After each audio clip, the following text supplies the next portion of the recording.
All right, now that we've learned a little bit about DynamoDB, let's see how our corporate directory application can use it. We're going to hop into the console here, and first I want to show you guys I already have the application up and running on an EC2 instance, so I'm going to navigate to the EC2 dashboard, select on the running instances, and we're going to look at our DynamoDB demo app. So I select that, and then I will copy the IP address to that instance, paste it in my address bar, and our application is up and running, and it already has some information populated.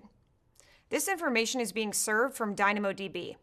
So let's go back into the management console, go to DynamoDB, and look at the table that this is coming from.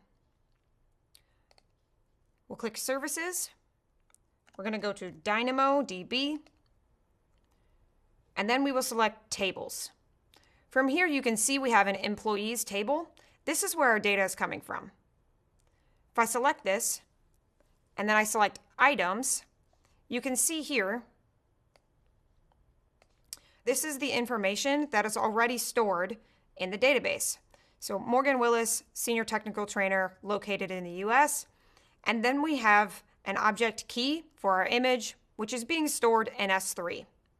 So this is what's already in the application. Let's add one more record and see the table update.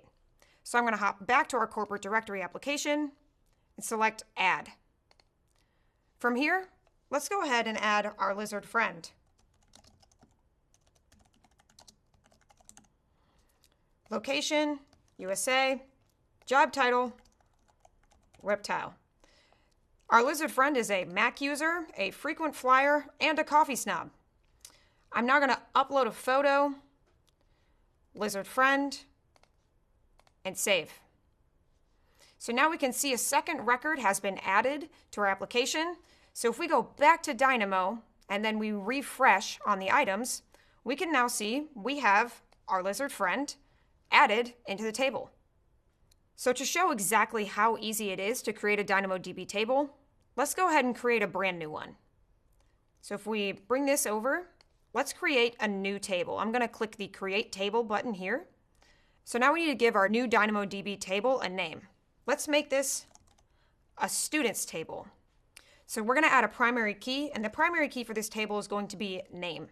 We're going to leave the default settings for this DynamoDB table, but if you wanted to go in and change the provision capacity to be specific to you, you could do that here.